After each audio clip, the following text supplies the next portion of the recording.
Pet Sematary is a 1989 supernatural Thanksgiving-ish horror movie where truck drivers never get complained on for speeding, and grief from bad parenting will make you dig up your dead child for zombie reanimation. In a movie with the tagline, "But sometimes that is better."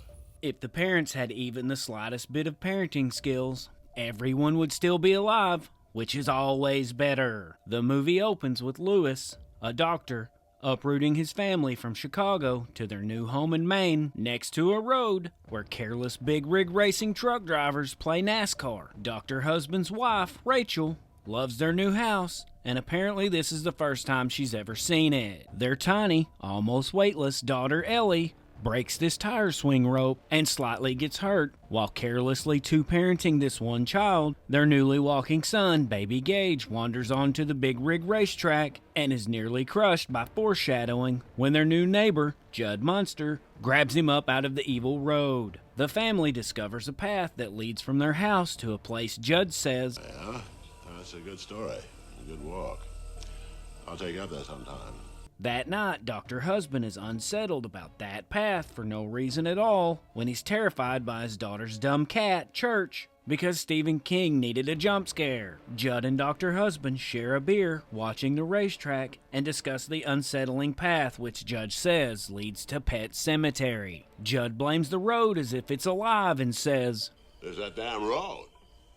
Uses up a lot of animals." Telling Dr. Husband to get his daughter's cat neutered so he doesn't wander off into the road. Apparently, if you're a nutless cat, the road is the last place you'd want to cross. Dr. Husband's wife, Rachel, and weird house cleaner Missy have this awkward exchange about stomach pains as Missy tries her best Judd Munster impression. "Guess I'll never be lucky. Hell, I ain't married anyone." Judd takes the family down the path to Pet Sematary where all the children who ever lived in that town buried their pets, including Judd himself. Judd says it's a good place where children learn about death, even though it's a place built by hundreds of broken-hearted children who buried their dead pets. Judd scares Ellie by telling her this graveyard isn't scary, but is a place where the dead speak, which definitely would scare a small child. We then get punched in the face with an ominous foreshadowing shot with rustling and whistling through this creepy-looking brush. That night, Ellie gets mad at God for not killing her cat, who is still alive, saying, "He's not God's cat, he's my cat. But God just own if he wants one." The next morning at breakfast, out of the blue, Ellie says, "I don't want Church to get his nuts cut, Daddy." Dr. Daddy Husband tells Ellie the road is a lot more dangerous than any operation. This movie is so hard up in making you think if your nuts are cut off, you have no desire to cross the street. You could also just pick up the phone to the local sheriff and ask him to set up some extra patrols on your road to try and slow down these race trucks so none of your kids get run over. This dead guy with a massive head wound got hit by a truck and is brought into the university hospital to be seen by Dr. Husband. He tells his staff to get an ambulance there quick, even though head wound dead dude has been dead for quite a while. Dr. Husband begins to have a weird conversation with this dead dude when he sits up gargling and starts talking about philosophical gardening. "Soil of a man's heart is stonier." And then calls Dr. Husband by his name even though they've never met. Before dying again, head wound dead dude says, "I'll come to you." That night, Dr. Husband, who sleeps in his scrubs for some reason, is woken up by head wound dead dude telling him they have places to go. Dr. Husband, who freaked out like this at being jump scared by a cat, and like this when head wound dead dude first woke up, has zero reaction when woken up by now head wound haunter appearing in his bedroom. Dr. Husband does what we all would do and follows Head Wound Haunter down the creepy, now dark path to Pet Sematary. Head Wound Haunter warns Dr. Husband not to go somewhere he didn't even know existed, pointing to a place beyond Pet Sematary where he's not supposed to go, which lights up for him for no reason at all. He tells him the ground is sour, that the barrier's not meant to be crossed, and not to go to the place where the dead walk, all while standing in a place where the dead supposedly talk. Dr. Husband wakes up in his bed, unsure if it was a dream, when he realizes it was real, and he crapped the bed. Back at work, Dr. Husband takes one last look at Head Wound Haunter's medical file and throws it away. No, he literally throws it in the trash. It's now Thanksgiving, a family holiday. Rachel and the kids are going to celebrate with her parents in Chicago, but Dr. Husband stays home because they all hate his terrible acting. Judd rings up Dr. Husband, who tells him Nutless Church Cat got hit by a truck. Dr. Husband risks his life to cross the racetrack to give the cat an extensive doctor exam. Yep, that's church all right. Judd asks Dr. Husband what he's going to do with the Nutless Church Cat, as if he didn't introduce them to a pet cemetery just feet from where they're standing. Dr. Husband explains he's going to bury the cat in the morning and tell little Ellie he hasn't seen it. Judd tells him, Maybe there's a better way. The two walk to Pet Cemetery, and Dr. Husband asks, Do we plant him on the outside of the circle, or do we start a new one?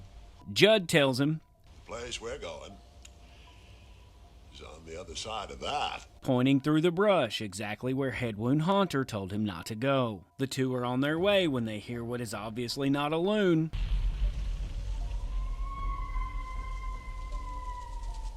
Whatever kind of bird that is. Just a loon, that's all. Maybe a Wendigo loon. The treacherous terrain around this beautiful home in Maine goes from dirt, brush, massive tree roots, ridiculously giant stones, to a Micmac Indian burial ground. Judd tells Dr. Husband that he brought him here to bury Ellie's nutless cat because he has his reasons. Although he's told the soil here is thin, Dr. Husband has trouble breaking the ground, but eventually buries Church Cat. Later that night, Judd tells Dr. Husband not to mention one word about burying Nutless Church Cat to the family. Dr. Husband asks, What did we do tonight, Judd?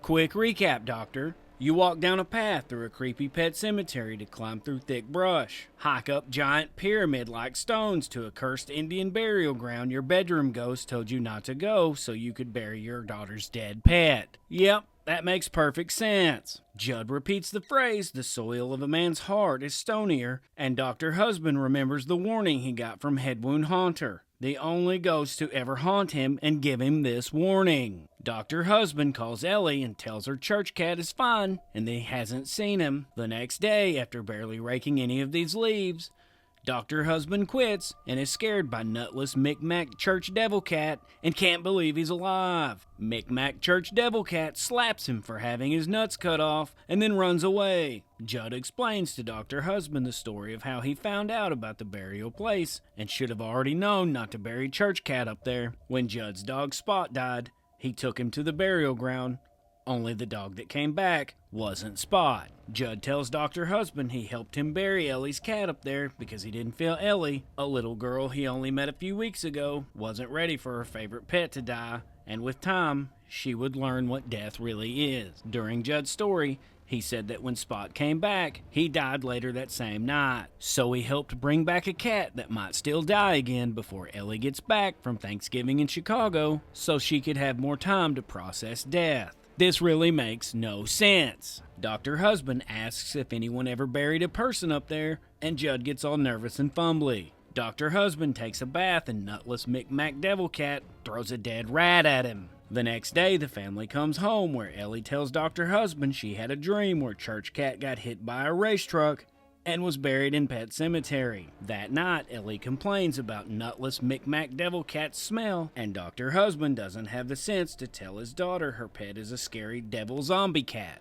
House cleaner Missy writes a letter about having stomach cancer and hangs herself in a basement somewhere so Stephen King himself can cameo her funeral. Ellie and Dr. Daddy have a conversation about heaven, which makes wifey Rachel cry. Wifey Rachel doesn't like talking about death because when she was a child, her parents left her with her very sick sister, who she wished would just die.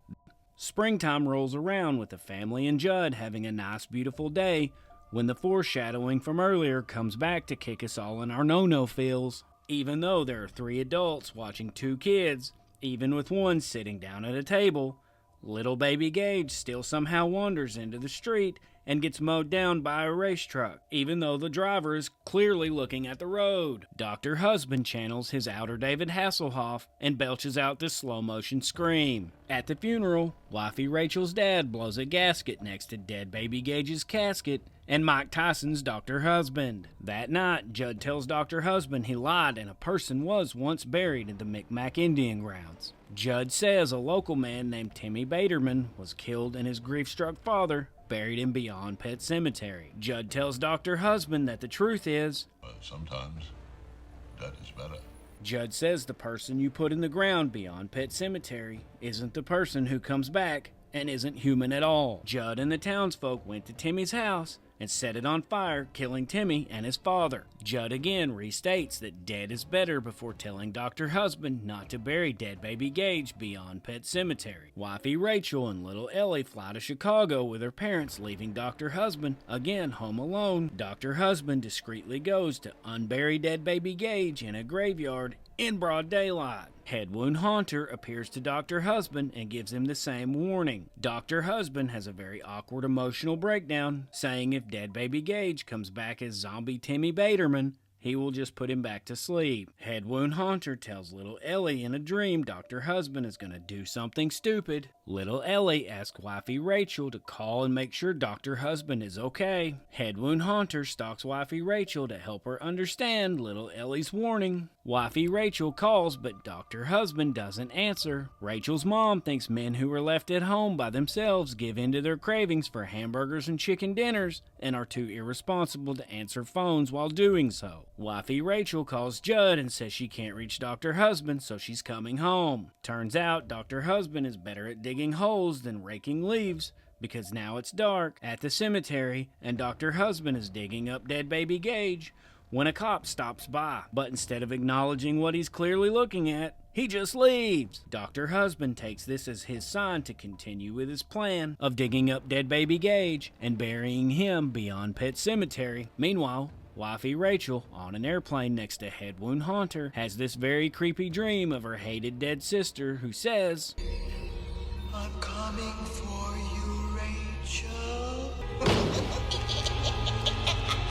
Dr. Husband and dead baby Gage walk the path to go beyond Pet Cemetery to the Micmac Indian burial ground, where there's apparently a foggy rave going on. Dr. Husband buries dead baby Gage under a pile of rocks and goes back home. 3-year-old dead baby Gage comes back to life and with his dead baby hands steals Dr. Husband's scalpel from his medical bag. Judd wakes up to see little baby shoe prints on the floor and realizes dead baby Gage has come back to play. Judd gets distracted by Micmac Devil Cat and dead baby Gage slices his Achilles tendon. Judd, a grown man, has difficulty fighting a dead 3-year-old. His mouth is sliced and dead baby Gage eats his throat, killing him. Wifey Rachel arrives home and immediately hears her dead sister and dead son's voices coming from Judd's house. Micmac Devil Church Cat squeals, scaring her, and she's mildly shocked at seeing her daughter's dead cat alive and creepy. Rachel goes upstairs looking for Judd when she hears her dead sister creepily saying her name. She opens the door to the most horrifying character in this movie, her hated dead sister screaming at her. Her dead sister turns into dead baby Gage, and she opens her eyes to see a creepy feminine dead baby Gage dressed like her dead sister coming toward her.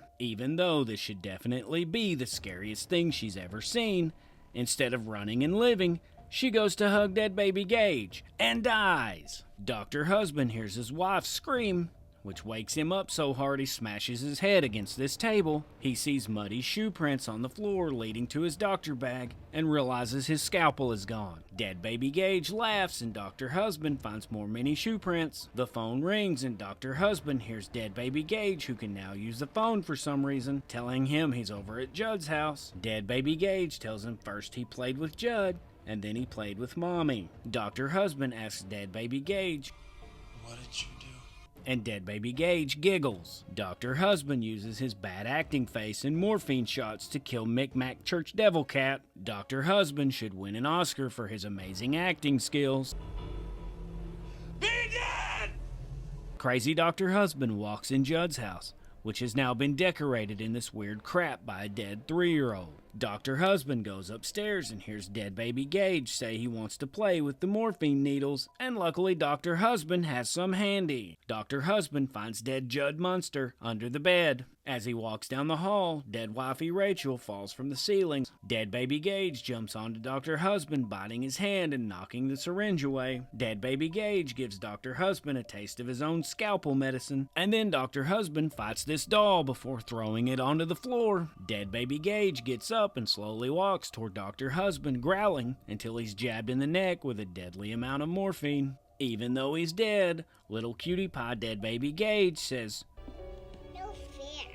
as he walks around the corner where he dies again. Dr. Husband decides that since he can't explain the killing of his whole family and his neighbor, he just burns his neighbor's house to the ground. Even though he just killed his evil zombie son, Dr. Husband grabs up dead wifey Rachel to take her to the place beyond Pet Cemetery so she can come back. That night, Dr. Husband sits down in his kitchen to play solitaire when dead wifey Rachel straggles through the door, looking like this, even though she was buried only a few hours ago. The movie ends with the two having an ooey-gooey kiss when she grabs the world's largest kitchen knife that's laying on the table for some reason, and Dr. Husband screams, dying off camera. That's the last we see of Pet Cemetery until this sequel in 1992, where they forego big rig race trucks and an evil road for shooting dogs because they interrupt your sexy time.